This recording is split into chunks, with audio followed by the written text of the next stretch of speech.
ndenge na biso Johnny auta ko pese la basango awa ya ndembo. En tout cas n'ébite ce qu'on va félicitations na ba Barcelonais, courage na ba Madrid oyo ba uti na kobungisa. En tout cas na kati ya mboka na bango na kati ya ndako na bango ndenge loba maka 4-0 c'est pas facile mais biso pe toza wana pona ko sepesa bino mokolo mwa lelo. Merci beaucoup na musala kitoko Johnny ko ndata ko sala na ko pelisa mo mwinda na kota ndembo kasi biso pe to ko pelisa mwinda na kota mitema mitema molili kisasa molili taka batu ba kotala match libanda biloko bo makasu ba couple yango biloko ça que ba couple sous moi ba désordre moi molili ba kisama. Pourquoi à chaque moment ceux qui match ndembo ezali Kinshasa faut que tu molili. Alors tant que tu as la match libanda ba mama batika la na banda ko papa bagenda ba ngo libanda. Tant que papa bagenda ko la match wana réalité la biso Congo awa na Kinshasa. Ba papa bagenda ko la plus libanda match. Pourquoi? Parce que balinga match mais bagenda ko la libanda. Maman pas ko kenete. Mais il faut tika pour surveiller papa petit na parler. Parce que tant papa bagenda ko ba moko. Et le bina ngonde gomo le bi ngana ngina kotala match il faut mutu mwa na mopanzi poso yini to gagner na ningisi mwa mesa mwa kiti bon mingi na mona basu mama nde basepelaka affaire à molili oyo ko bomba mabala mususu eko bombisa mabala mususu. Et là moi je m'appelle Gas Makaba la lumière nazana pour chamwa mapole mapole mukie to ba comme ça na moi bougie ozana moi allumette na yo ozana juste moi symbole ozana moi mwinda na yo ne bomoni awa na kati ya temple na bino la lumière chez vous ezalaka pour na ko apporter mapole moko boye na kati ya mitema po mitema faso ezali na molili na kati ya Kinshasa awa na kati na bitu so ba partout. Parce qu'à faire un thème, moi les symboles, ils n'ont pas maté, ça significatif. Mais souvent mon akara, maman lumière, a commis manganga, manganga. Ndimi kasi to pesa ta mon mina, on a mis thème moi kuzuka. Alors toza en direct na YouTube bakina balobi télévision, toza pe en direct na même cette télévision, to ko sa musala et le mona Omega Bazola ngami ko bengi ya ome parce que musala les okola musala kinde kitoko so momoni mama lumière akongenga boye en tout cas bo pesa mingi merci na Omega Bazola ya omelelo na funda batu mususu na plateau parce que makam na monaki. Alors na annonce déjà j'allais le dire to les kaka chaque samedi à 22h40 Weza tout ça en direct ils a live. Alors ce moment dimanche na mercredi ils ont une rediffusion dimanche na mercredi ils ont une rediffusion kasi lelo nde to yaka ko pelisa mama mwinda lelo to beta ka mama solo oyo esala que dimanche ba parce qui tenter na mercredi pour na ko préparer semaine prochaine. Alors na mokolo lelo to za na li solo ya ndeko na biso oyo abetela moi le solo aselenga mo voice no ebikande zalaka par rapport à ma solo mususu amour profit ya on sujet na biso comment le ngwana amour profit.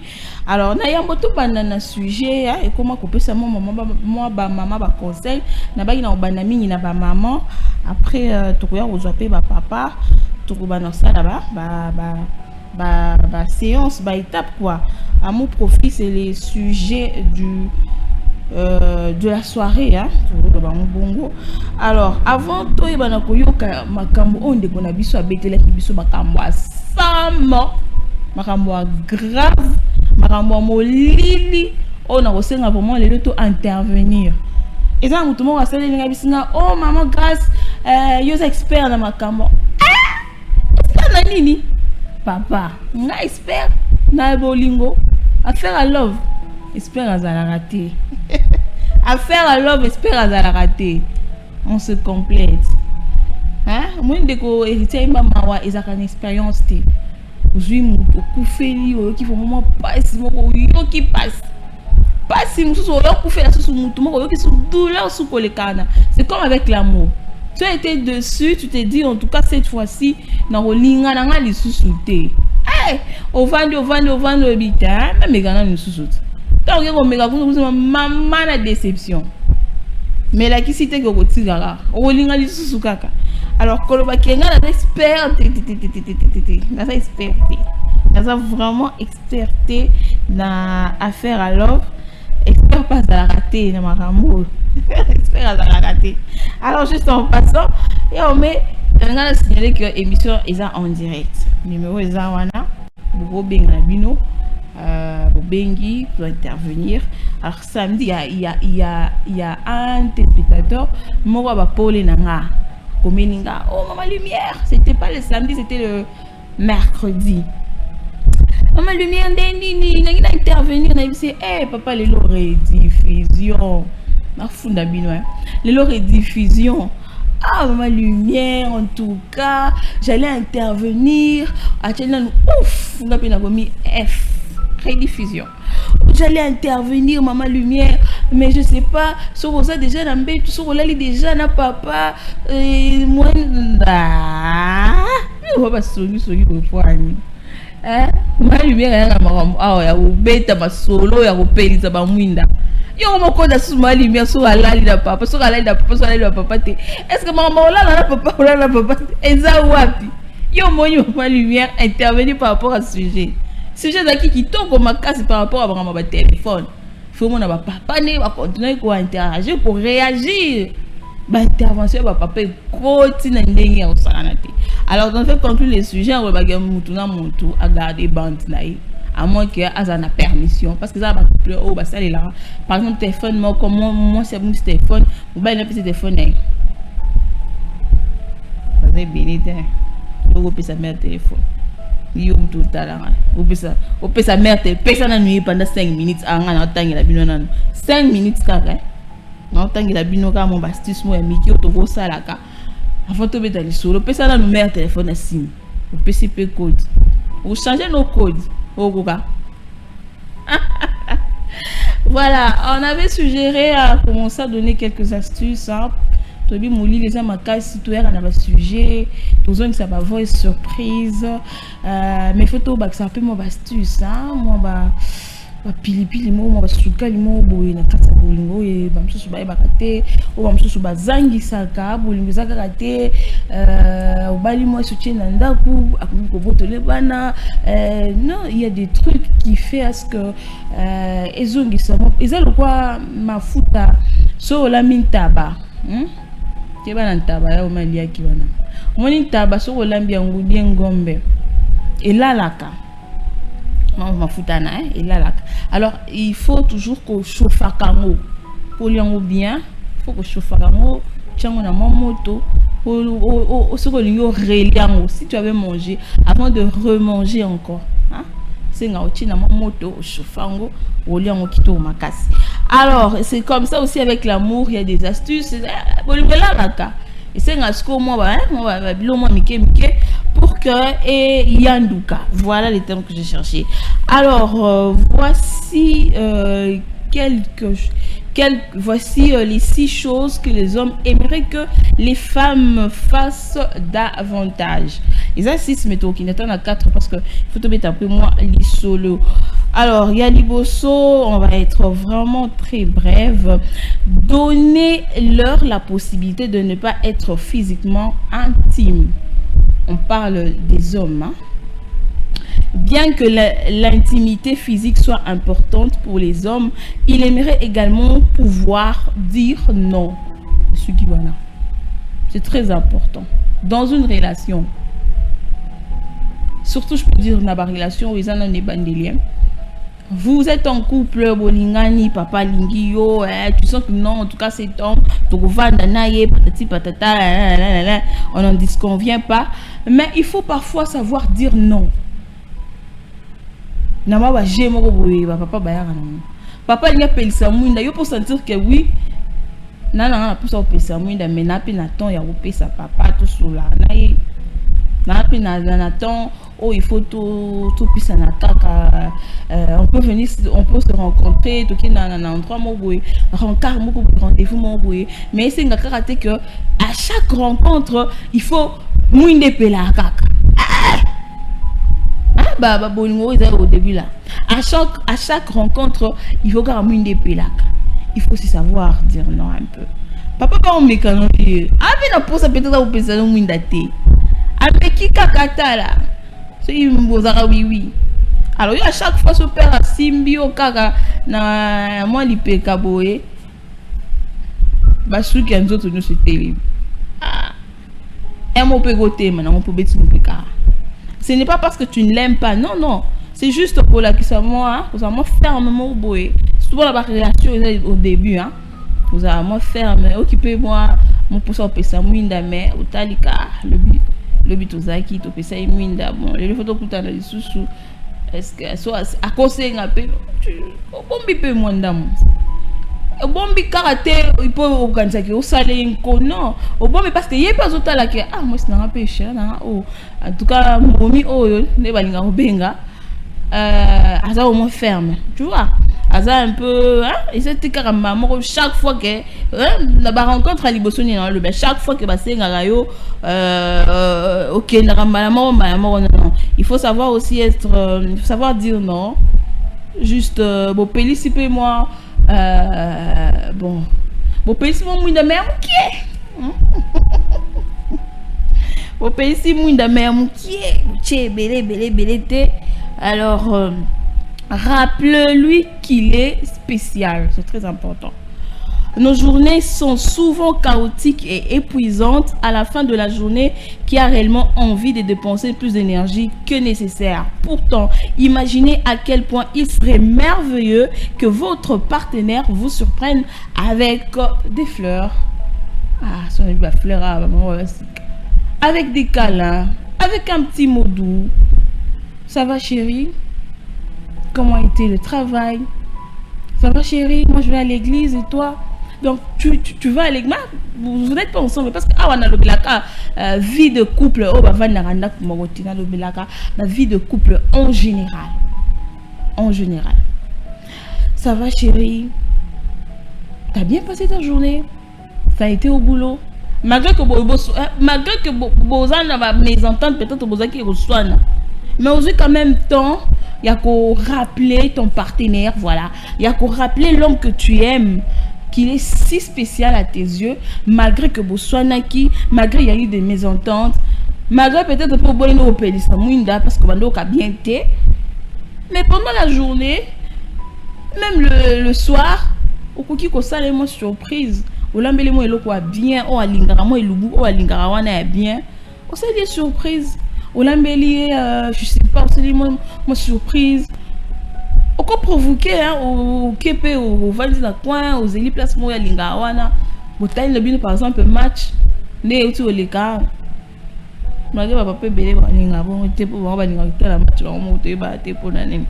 Laissez-le se lier d'amitié avec d'autres femmes. Votre partenaire a eu des amis avant de vous rencontrer et il n'a jamais eu de relation amoureuse avec elle car elles étaient simplement ses amies. Alors, ce n'est pas parce que beaucoup mis en relation, en copinage, beaucoup mis, je sais pas, marié, beaucoup mis ensemble et que mobile nayo, Joe nayo, aroki koza susu na ba ami donc na bande quoi basi camarades, je peux dire comme ça, camarades de cité. Non, il faut le laisser libre. À ça veut dire que moi si dans la confiance nanga malgré bande quoi basi mususu bazala kaka misu pai mais tu les laisses aux autres contrôler aux autres ça aux autres confiance mais aux autres la paix. Exact que yo linga susu banda bobalana o linga susu papa azara susu na relation morote na bande quoi basi. Quand je parle de quoi basi na bi bande quoi basi ba buta place morote normalement ba connaissance voilà il y a basi hormis na musala parce que la connaissance mususu to kola placement corps et ça la connaissance mususu to bota ma place to kola placement corps to tangi placement corps. Alors le monsieur aye à Balio, le monsieur aye à Balio yo siko lingo s'accaparer na ye olingi susu te azala en relation na ba moi signe yo so monika moi spebenya papa okomizuwa eh maman tika papa za libre so moni a présenter yo aza moi o aza camarade to kola na yo landela na yo et si tu vois que c'est normal, si tu vois que c'est réel, c'est quand même moko. Et pour finir, il faut avoir la conscience. Il faut avoir la conscience que mobile oh on a est-ce que tout ce qui est né wapi, tout ce qui est né musique, est-ce que boyna boy. Parce que la relation, je suis dit soit en fait non à beaucoup. La relation, je suis mobile vraiment ébique. Moi, je suis vendre pour un certain temps. Il y a aussi des femmes. Oh bah vendre mi bail qui n'ont pas d'année pour un temps boyer. Si on a celle maman voyage simbi naki. Chanceux n'a déplacé qui sont raillés. La tiki. Bon, on a juste pour dans son pour en foutre là par exemple classe parce qu'il est friqué, ça n'a pas moyen. Donc il faut côté la ramakamnyo soana. Tant aux qui ne rolinga, aux autres banazo linga nani. Nazo pesa muteme pas nani. Hein, tout le monde pour notre maman envers papa. Alors là c'est juste quelques astuces au sous beau sali là. Un pesa là où est tourne. Ça j'en suis sûr. Quand tu me vois les appeler M-Pesa. Aïe, on met ça pour voter. Voilà. Alors, par rapport à l'isolo, on a besoin de l'eau, à mon profit. On a olinga, toyoka, papa na biso, ayaki na l'isolo na ye. Alors, on a linga na yoki sabino voice na imageza moulaï, mais bon, on va faire le nécessaire pour que toyoka ngo ensemble. Après, on va réfléchir comment donner la solution ou bien comment est-ce que tu peux copier ça par rapport à l'isolo ou une déconnaissance sous anonymat mais bon tu alors des mobile ceux qui dans la barali ceux qui est quoi il chaque ndiki kusikati tout c'est raté puis tout fini raté to ya système à molili parce que l'autre fois tu bomaki ba mwinda ba pelisa ba mwinda ba bomile ba mwinda to pelisa rande mwinda to pelisa ba tu mwinda et non ko bomela ba tu ko bomela ba tu mwinda parce que mutu aya za na molili yo ko mo bomele susu mwinda ba c'est pas intéressant, dis donc. Alors, nous sommes en direct. Le numéro est déjà là. Mettons au canal New Voice. Il y a Papa Nabiso, Oyo, Atindela Kibiso. Après, bon. On va revenir pour notre Kolobela par rapport à Voice, Oyo, Atindaki. Voilà, en passant, nous sommes en direct, tous en direct le samedi, et ça direct. Alors, dimanche, mercredi, et ça Kanango, rediffusion. Alors, Yoméga Bazoula, est-ce que tu peux nous aider avec la régie? Tu es la bisouma moulilia, il est qui faut, tu es la bisouma moulilia. Tu peux dire ça va tes spectateurs. Les côtés voilà. Alors salut comme ça à maman Deborah Pombia Biavanga. En tout cas maman Alanda qui est solo na biso il y a samedi passé à faire à Bachombo et tout ça qui intervention mais qui en retard maman Deborah moyen tous les qui sont les actés. En tout cas merci beaucoup Koyo Kaka. On a eu un peu de problèmes. Voilà, tu fais tout bander là. Voilà. Yanga vraiment. C'est ça un trait vraiment qui me concerne. J'ai connu une fille depuis 2017. On était ensemble avec elle à Kinshasa. Vraiment ma famille les connaissait, tout, on a passé des bons moments. Voilà, tu peux faire l'illustration. Donc à solo ça l'illustration et ça la moins bien. Et vers les années 2020, elle avait quitté Kinshasa, elle a voyagé. Avant de voyager, on a eu un peu de problèmes et tout, voilà. On a eu des problèmes Et elle m'a dit non, je dois voyager parce que on doit chercher, peut-être là-bas aussi je peux trouver la vie, je peux trouver les choses un peu faciles. Comme ça, et après, on verra qu'est-ce qu'on peut faire. Mais à moi, c'était pour aller d'abord étudier à l'université, quelque chose comme ça. Arrivé là-bas, les choses n'étaient pas comme elle a souhaité, c'était un peu compliqué chez sa tante. Je vous épargne un peu beaucoup de détails. Hein. C'était un peu compliqué avec sa tante et tout, on était toujours ensemble. Et ça devenait compliqué pour qu'elle étudie et tout. Alors je lui ai sollicité des rentrées, elle m'a dit non, vaut mieux que toi tu viennes ici. Je lui ai dit mais ça sera impossible parce que là-bas toi tu n'as pas un travail, tu n'as pas et tout. Quand je viendrai là-bas, je dois commencer la vie à zéro et tout. Mais je suis bon que toi tu viens ici parce que ici déjà, j'ai déjà un pas et tu peux habiter chez moi et tout, on peut officialiser les choses petit à petit et tout, c'est préparé. C'est comme ça. Bon en fait, et après, pendant un certain moment, tu sais, les relations en distance commençaient. On a fait quelques mois, on ne se parlait pas et tout. Et subitement un jour, on se parle au téléphone et il me répond non, toi tu sais pas, on n'est plus ensemble et tout, ça fait longtemps. C'est ta fille et tout, quelque chose comme ça. Et ben j'ai cherché à la parler pendant beaucoup de temps et tout. Ça fait un mois, jusqu'à ce qu'elle a accepté qu'on revienne ensemble. Mais chose que je ne savais pas, lorsqu'elle a accepté qu'on revienne ensemble, déjà elle était fiancée chez un mec où son mec était même déjà venu se présenter chez eux. Mais ce qui a fait qu'elle accepte qu'on reprenne ensemble, c'est parce que elle a trouvé son mec, le mec qui s'est présenté chez Bango est un peu différent de ce qu'elle prétendait avoir. Bon, elle cherchait comment, elle s'est dit, ben, ça va, le mec n'est pas bon. Moi que je revienne avec le musique que je connaissais depuis longtemps, et ben moi je ne savais pas. Par mes recherches, j'ai cherché à faire un peu des recherches. Je ne cherchais pas à faire des recherches, mais subitement je suis tombé sur le compte de sa petite sœur. J'ai vu une photo d'elle habillée en soirée. Ça m'a intéressé. Je me suis dit des robes pareilles c'est porté justement dans le jour de ma mariage, quelque chose comme ça. J'ai eu la photo, je lui ai posé la question, c'était quoi? Bah, il a commencé à me raconter.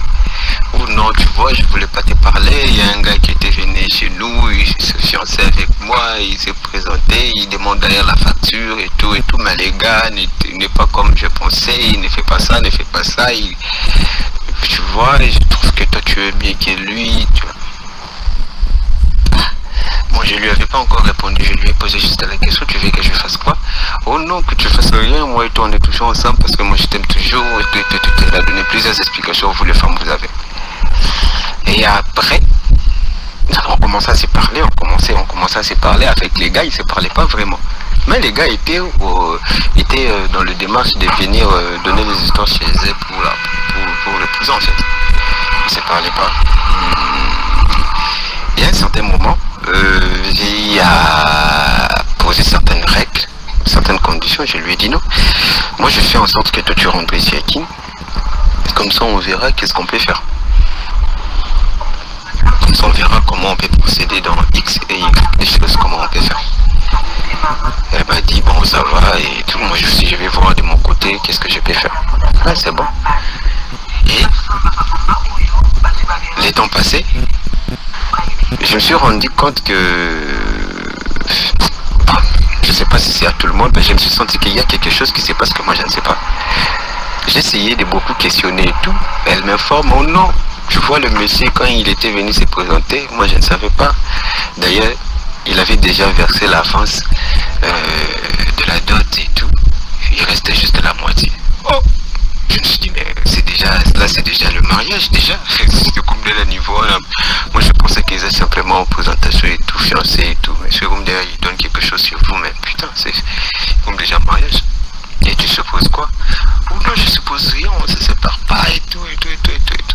Ah. Je lui ai posé la question, mais non, on va faire comment? Et elle me dit, oh non, moi je vais, tu vois, maman a des problèmes dans les parcelles, là où elle est locataire, il faut que on prenne cet argent pour que maman puisse construire la maison là où ils ont acheté, donc je n'ai pas le choix, il faut que j'accepte toujours et tout. Mais j'accepte de poser ces messieurs, mais c'est juste pour avoir l'argent. Après, si tout est fini, je ferai quelques mois, puis je vais demander le divorce, et après, on va retourner avec toi. Bon, jusqu'à présent, je lui ai jamais répondu parce que moi je lui ai dit, bon, moi je suis bon d'aller, si tu veux t'épouser, voilà, vas-y. Parce que ça ne dépend pas de tes parents. Pour que tu puisses épouser quelqu'un, c'est pas tes parents parce qu'ils sont en souffrance que tu dois épouser quelqu'un que toi-même tu te dis que tu l'aimes pas. Tu prétends dire que tu l'aimes pas, mais tu acceptes de l'épouser.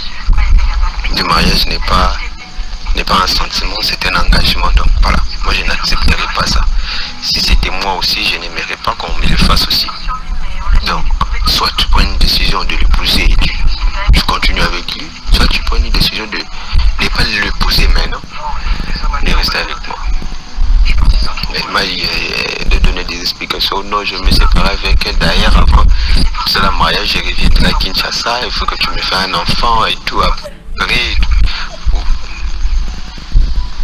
Mais non, je ne sais pas. Selon vous, Bilo Boabe expert dans Wakamboan. Je ne sais pas si je dirais expert ou quoi, je ne sais pas. Mais vous êtes expert. Moi, je ne sais pas. Parce que je ne lui ai pas répondu. Parce que c'est une femme que j'aimais beaucoup. Mais à ce niveau-là, personnellement, je me dis, c'est plus à forcer. Déjà, elle est à l'extérieur du pays. Elle est avec le mec là-bas. Elle va vivre avec le mec là-bas. Elle va se séparer. Après, je trouve ça un peu horrible. Je ne sais pas. Selon vous, expert. Expert où? Jusqu'à ce qu'elle va divorcer. Ou que j'accepte sa proposition de rentrer à Kin, avant qu'elle, quand elle va faire son mariage, avant qu'elle part habiter chez son homme, qu'elle revienne à Kin pour qu'on fasse un enfant après qu'elle rentre, avec la grossesse. Je ne sais pas. Selon vous. Pima.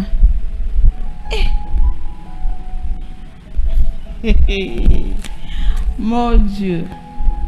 Espère moi dans la tête. Car moi là. Espère. Baba.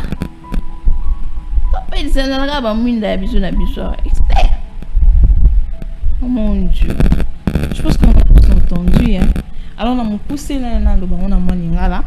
Papa na biso alobi azaki na molonga ni na ye oyo babana ko vivre ensemble ensemble na Kinshasa. Alors c'est fait que la dame a salaki moi déplacement pour continuer ba étude na ye. Alors na libanda ya kindeng ya kendaki wana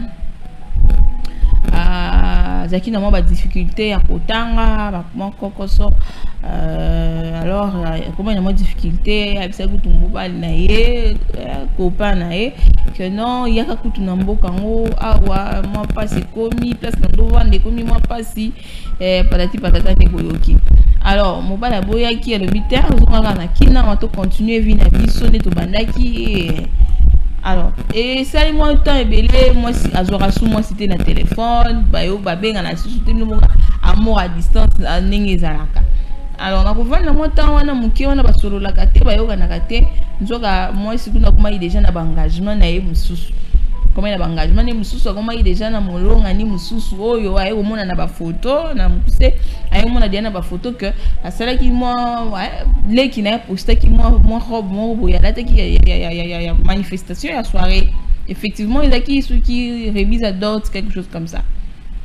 Alors, c'est après que moi, c'est quoi avouer que non, na zoba la nangai, mobali wana, après ça qui déjà d'autres, ndambu, etkali ndambu, tout ça qui est na mariage, tout qui a pesika kambongo libala, pour na kin maman ba famille baza na difficulté ya maramanda, ceux qui tout ka mbongo wana maman va se retrouver na divorcer nanga. Mais avant de divorcer, ils ont senga que yo na roya na kina wa comme ça to pesa mwinda na zo mukumba na yo soki na zuizemi na yo na zongi kuna toke to fanya mobali na to muke kaka après na divorcer na zongi na kini. bota likambo kweli papa na biso. Papa na biso suko azoyeba te. Bon, alingaka pe mwasi yango mingi. Andima proposition yango ke mwasi wana ya bavanda apesa ye mukumba après azongaki kobala mobali wana après un certain temps soki mobali apesi mbongo famille na ye basali posa na bango basisi prasi na bango nyonso na mbongo akopesa toyebi te soki mbongo yango eza combien toyoka kutuke mbongo ya libala yango kutu ezalaka nango nde mbongo ya nini ya esisaka nango kutu babaka nyonso te. Alors ne papa na biso akomelaki biso alukaki biso azaki na posa vraiment to intervenir par rapport ya lisolo o ya pasi pe ya mawa andima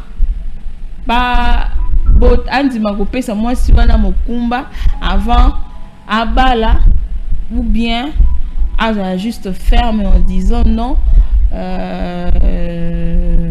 aussi okei kende na yo ou bien aux andengini.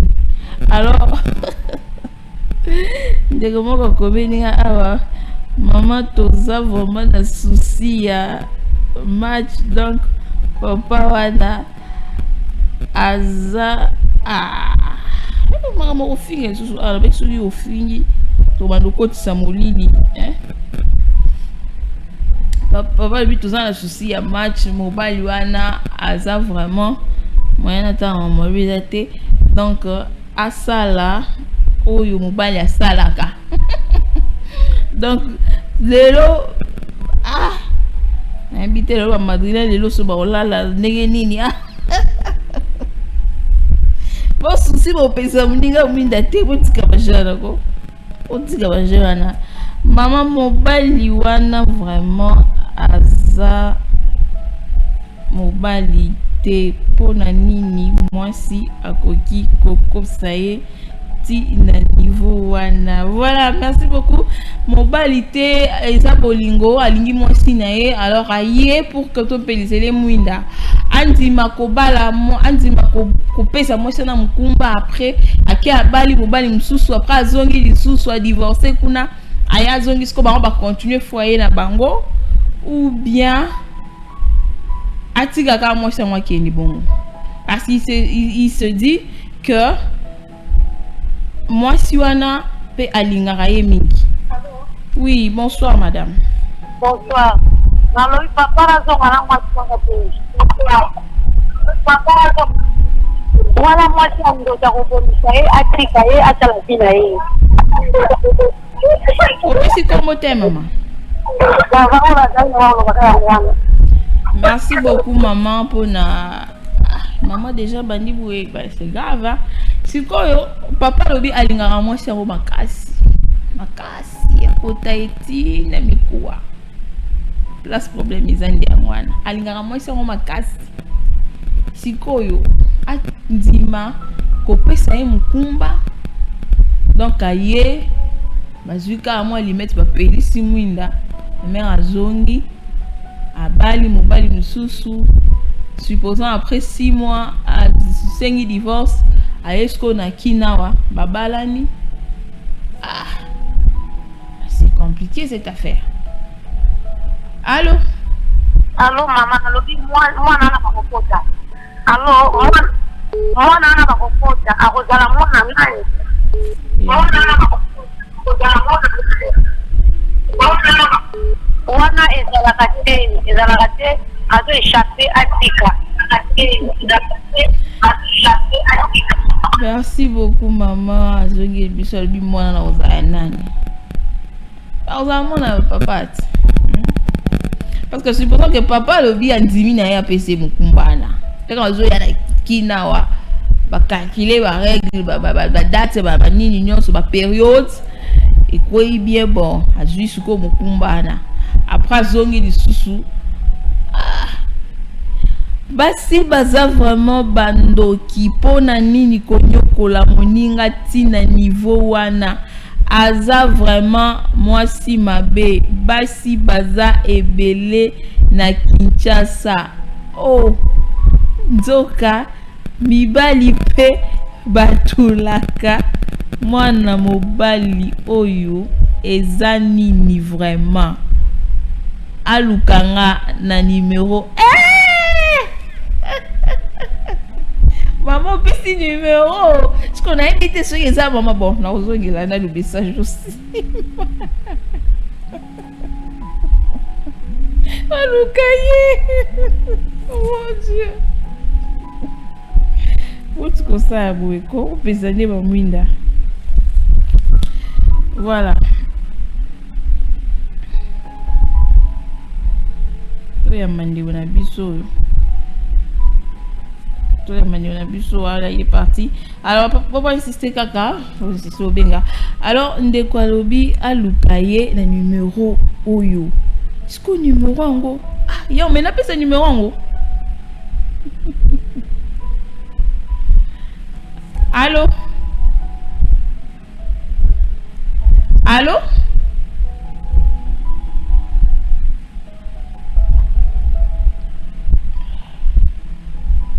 allô oh là là voilà il serait mieux de faire des messages hein de faire des messages parce que au bengi ou le banassé zozo kayote allô Allô? oui bonsoir madame Bonsoir, madame. zozo ka mama comment nani oh maman ngalinga ba mama intervenir ngalinga ba mama oh pelisa mwinda vraiment lisola lelo sengi mingi ba mama pelisa mwinda ya me ba pesi numéro moko awa nazo tuna na pesa ngo to ndeni ah mon Dieu. Allô? Oui, bonsoir papa. Bonsoir maman, c'est Maluku. Oui papa, comment on est? Comment on a tout le monde va choquer avec vous? Oui papa, il can ici na wizani. Maman na papa na tika moto na za moto mabe. Atika kama si mabe.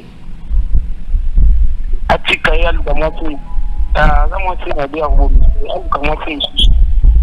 Mais ya bien lingaka ye ndi problème izawana.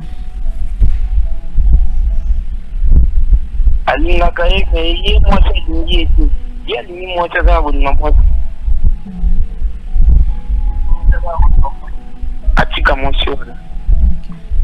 Bon so moi c'est ya pese mukumba. Apesa mukumba. Ona opesa mukumba. So ya kibuna seke ndi mukumba mubalo kumba. Merci beaucoup papa pour l'indication. Je pense que les vous allez moi pour les parce que faire un week-end car moi si ma mais papa moi yo mais même c'est ça té ah yo mais c'est le nid ah pour ça l'illustration c'est important illustration on nous balancer en gros na tuna yo so na pesa numéro au lobiti numéro mon est-ce que baby so papa touli ah et bien doit souni moko eh atulité papa tulité ils ont dit que papa lingaka moi si na mingi eh ça les veut mixte hein ça les beau ah yo mi donc monsieur belé le vraiment la noce on s'en va point atulité. Est-ce que Babo il a pris sa numéro? Voilà, bonsoir madame depuis Congo Brazzaville. Et ça vraiment pas si pona lisolo ya lelo kasi papa wana azala mobali oyo alataka pantalon ya solo. C'est vraiment regrettable. Alingi toloba nini? Asala oyo mobali asalaka mwasi wana aza moyibi. Bon, asko na bomi mu dato ponga mna tanyango. Bon, to éviter aza moyibi par rapport à nini ya lobi a se retrouver te akanisa ngene ngake kuna aomona mama kambo boye akanisa ngake kuna hein pour lobi que le mec en question il est différent. c'est que différence en nous côté ni c'est que moi n'est pas la bien té mère se retrouver bien té alors à lobby azonge la papa nzungu ne akala asala ki erreur andima ki kaka mobali wana po na difficulté peut-être po na mbongo papa azoya kopesa mbongo ebele soki bazwika mbongo wana basali pa makambu na kina wa après ya divorcer. Eza pure escroquerie madame atika soki bongo toko kangisa ye.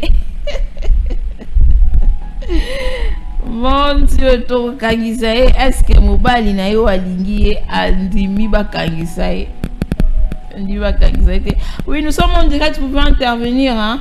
Nous sommes en direct parce que dimanche et la rediffusion, mercredi dans la rediffusion.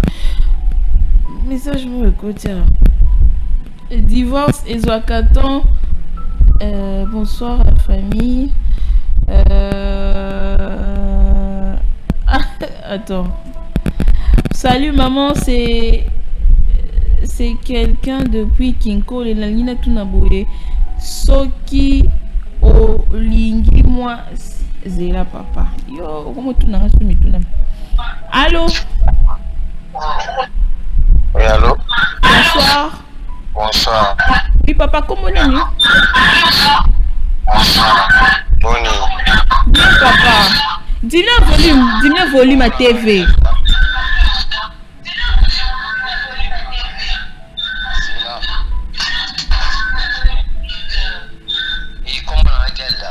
Ok, toujours. Alors, oui, oui, alingi asala. Viki moi si alinga qui moi c'est atteindre par rapport à âge.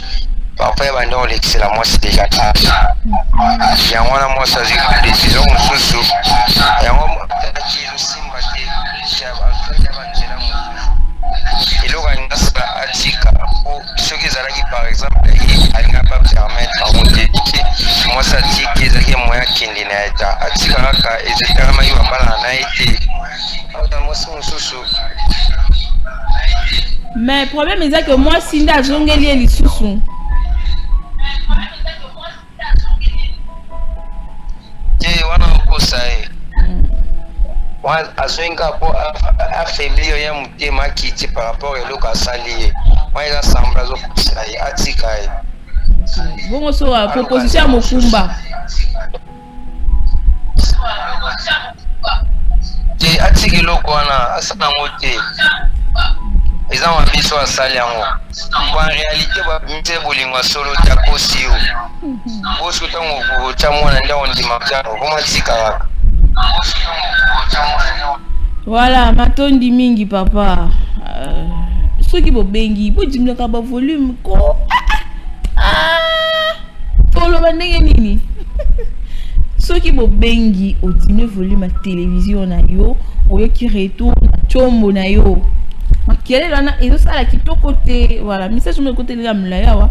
Salut maman, c'est quelqu'un depuis Kinko et na lingina tout na boye. Soki olingi moi si bo sali kaka 2 mois au pelisi mwinda. Est-ce que eza mabe? Ya me basali ka 2 mois ba pelisi mwinda ya répondra. Maman, quel que soit bolingo yango asala eloko wana te eza escroquerie. Donc tuna yepe soki ezalaki yende mutu bazo sala ye bongo kasi ako yoka ndenge nini kasi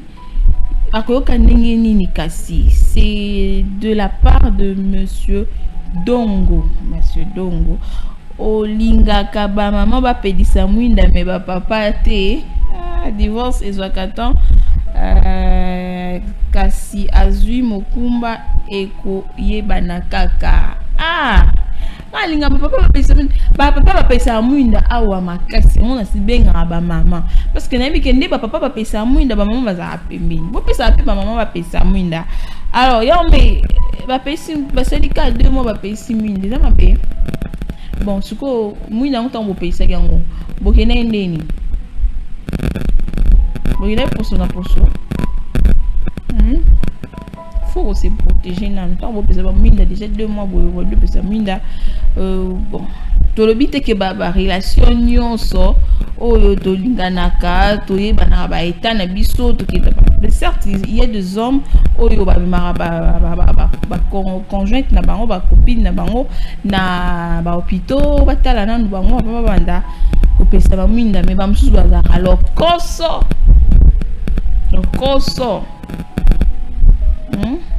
alors je sais pas ceux qui ont mabé ou non état de santé il faut que tu est-ce que santé il n'y a pas partenaire donc c'est papa mtabengi est-ce que mère azaki bon ma grâce pas rose année peu bon mon aboya un petit peu malade je suis dans la carte on ne sait jamais donc il faut qu'il y ait un malin surtout que c'est protégé parce qu'on a dit abstinence ça wa donc bon c'est protégé d'abord là c'est être immature. Il a quel âge de la sorte qu'il ne sait pas. C'est une proposition par sa copine. Alors quand vous dites immature, votre message pas bien. Voilà. Alors il y a tout ce qui est il y a voilà.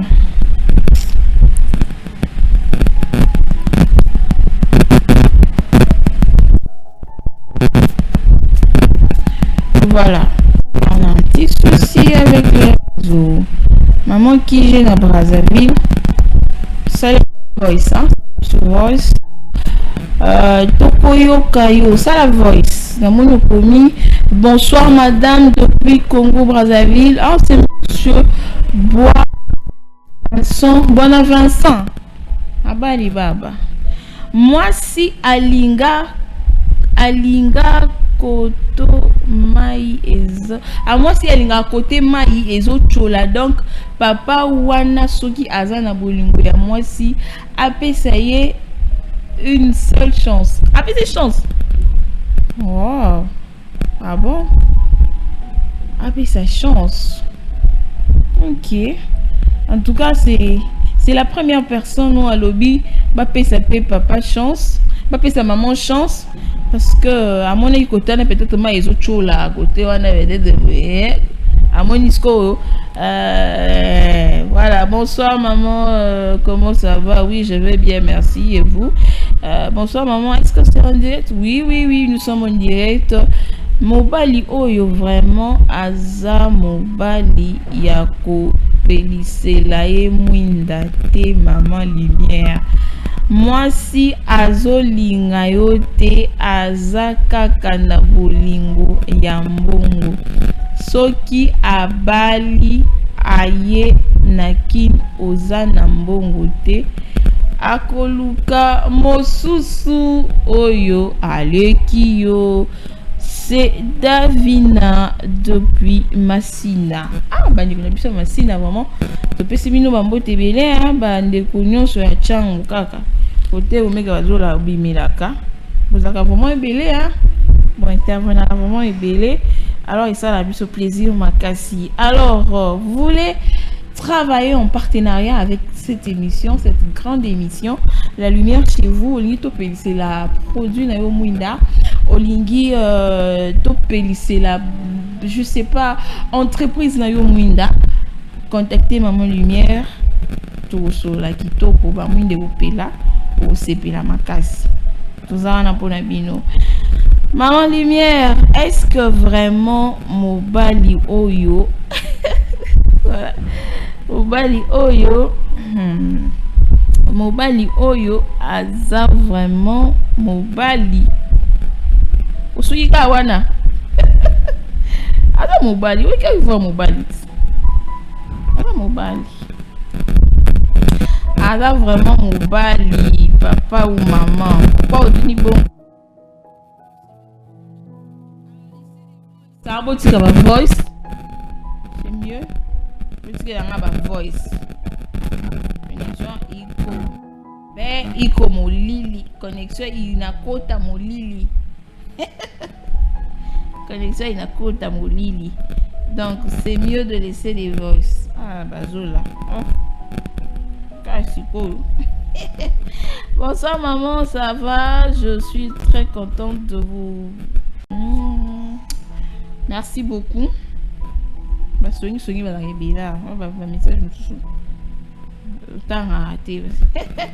Voilà, bonsoir madame. Ponanga eza vraiment à faire à ne pas se déranger. Le monsieur Aluka kaka mwasi mususu ekozala facile pour abwakisa wana. Donc il y a le bien na bolingo po na ye, yo le bien Aluka mwasi mususu. Donc on fait comment voilà. Bonsoir madame, c'est vraiment regrettable yakoyo kamobali azole la mwasi tina niveau boye. Mwasi oyo akei babali ye ozotuna pe osala nini? Asala nini? Opelisela ye mwinda. Mutune eza mabeta. Opelisela ye mwinda. Azomona molili. Voilà, c'est Moïse depuis Maluku. Boye bisaye atika mwasi wana eza escroquerie ako escroquer après akimi lisusu deuxième fois ekozala pasi. Atika en tout cas de comme vous avez atika. Voilà, alors merci beaucoup pour si merci beaucoup.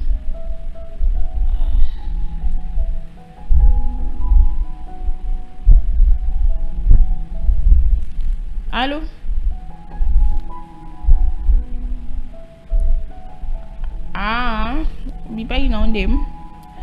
Voilà. Alors, tout continue sur le message.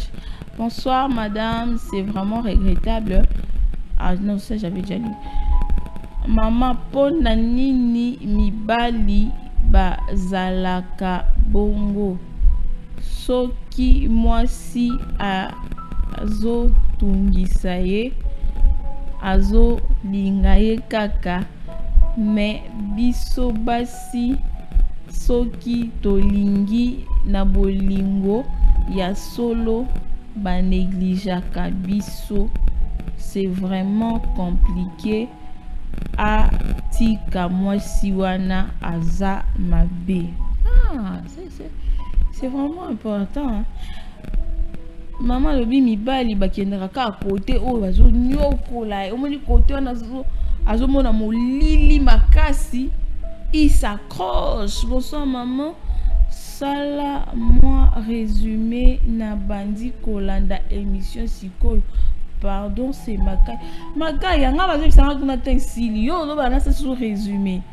Hein? Papa Makaya ndeko na biso mobali alingi azolinga azongana na mwasi o bakabona ki déjà. Alors mwasi na bakabona ina yasa diana mboka mususu basala ye déjà présentation ba pesa yupe mbongo ndambo dot. Siko mwasi na lobite nazozongana nga nalingaka yo kuna nakenda ikaka tala mobala ngoza na mbongo soki abalinga ka tozwi kaka mbongo wana ngana yo tozongana avant kutu tobala na nazoya na kin o memisanga mukumba o sentenga netoloba ngo na kinoiserie nazoya o sentenga o memisanga mukumba après nazongana bala kuna soki ka tosala ata 6 mois na divorcer après na ye nde papa zotuna anzima proposition ya komemisa ye mokumba azeli ya divorcer parce que alingaka ye mingi ou bien sala nini.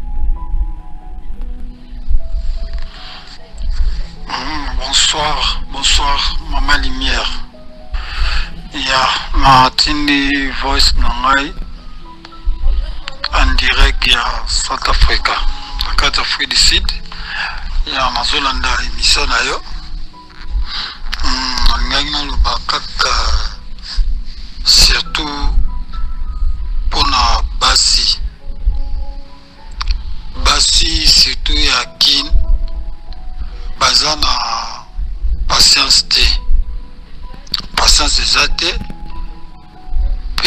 akoma mwasi moko aza na mitu 4 lokola likelemba azozwa awa azozwa koto fidélité vraiment eza te yango wana ozomona moye ya kopesa bolingo mingi pa mwasi te confiance eza te il faut basi bazala sérieuse soki aza na mobali moko quelque soit difficulté akangama na mobali moko mpo maladi ezali maladi eza kaka sida te maladi eza ebele infection mabe mpe ezali oyo ebomaka donc il faut basi bazalaka na patience mpe na fidélité na bolingo mpo bapelisaka mpe mwinda ya bien omona mpe bolamu ebele. Merci beaucoup, papa Nabiso depuis South Africa. Alors, Bisikomote. Alors, bonsoir, maman, des mamans, Ponanga.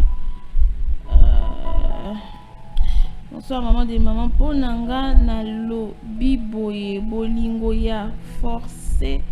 Simbaka forcing simbakate atika na ye alukanze la musus eza raisa depuis makala nalingaka yo mama ngapi nalingaka yo. Allô?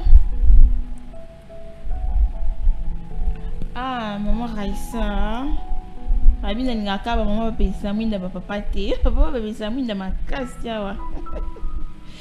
Voilà, les gars, on va intervenir pour ça là, bien. Parce que mini ma selon les autres là, biso ba maman. Allô? Oui, allô? Bonsoir. Allô, maman? Oui, bonsoir, papa. Bonsoir maman. Papa, aux intervenants, il y a Souka. Moi, les candidates par rapport à sujet na biso, c'est la mwinda. Muta Souka qui il va ici dans le temps. Et Sili, tant les lots, elle va m'aïe ni yomi. Tout à l'heure, bien les lots. Alors, franchement, on va conclure les solos au thé. On va revenir prochainement pour continuer les solos pour conclure. Parce que là, on ne sera pas conclure. On ne sera pas du tout conclure. Moi, on a pas ça conclure. Mais sinon, Tokozonge la lisolo au samedi prochain. Dans la conclusion, tu remets capé que tout n'a pas par rapport à l'isolo oh yo ceux qui papa la biso à Mémis maman Mukumba est-ce que ils sont contre la loi tu remets capé que tout n'a pas ça mais quand le système on est tout ça là tu remets malisu sous moi ba tuana moi mayele baba qui c'est la biso sous moi mwinda pour que tout ça la conclusion parce qu'on ne soit pas conclure comme ça tokotika papa la biso na molili tokotika na molili et ya omega ebisinga que temps ici donc désolé il y a plus moyen de lire le tout dernier message comme ça yo mais au propos biso ba photo ana pour l'anniversaire hein, pardon vraiment le tout dernier message depuis Braza ba photo bonsoir maman moté masoki elingi même si batu balobi ekosi mbate ceux qui vraiment tolandi histoire bien moi si aza toujours na bolingo ya mobali na ye pe mobali pe aza na amour ya moi si na ye donc totika komi tungisa matro mais basi bazande mabe fort basi baza mabe fort c'est le dernier message mais totiki moi molili moukie na lisolo le long on ne saura pas vraiment donner la conclusion parce que moi temps il permet moi ba intervention vraiment et pays c'est nous avons vraiment convaincu alors pour garder ma solo pour garder ma idée na bino to yamba sous appel te to kozonga samedi prochain 22h40 to bandi mbala moko bo peti ba mwinda bo pesi to occuper moi banzuzi après ce que to conclure biso na biso bien en tout cas les autres tiki papa biso na maman molili ya mokie merci beaucoup Omega Bazola merci de bande connaissance balanda ki biso alors il s'appelle ingénieur Jérôme Ngebe. Heureux anniversaire à vous, plein de bonnes choses à vous. Nzambe oyo asangisaki papa na biso papa Pascal Osongo ayebaki na kosangisa na maman na biso Esther oyo babote biso mwana na kitoko na kombo ya Jérôme Ngebe. Heureux anniversaire à vous ingénieur Jérôme, plein de bonnes choses à vous mwana maman Régine. Heureux anniversaire à vous, que le Seigneur puisse vous accorder encore beaucoup de jours sur cette planète. Ça, c'est de la part de Hélène Akoma, secrétaire, trésorière plutôt, il y a Fondation A.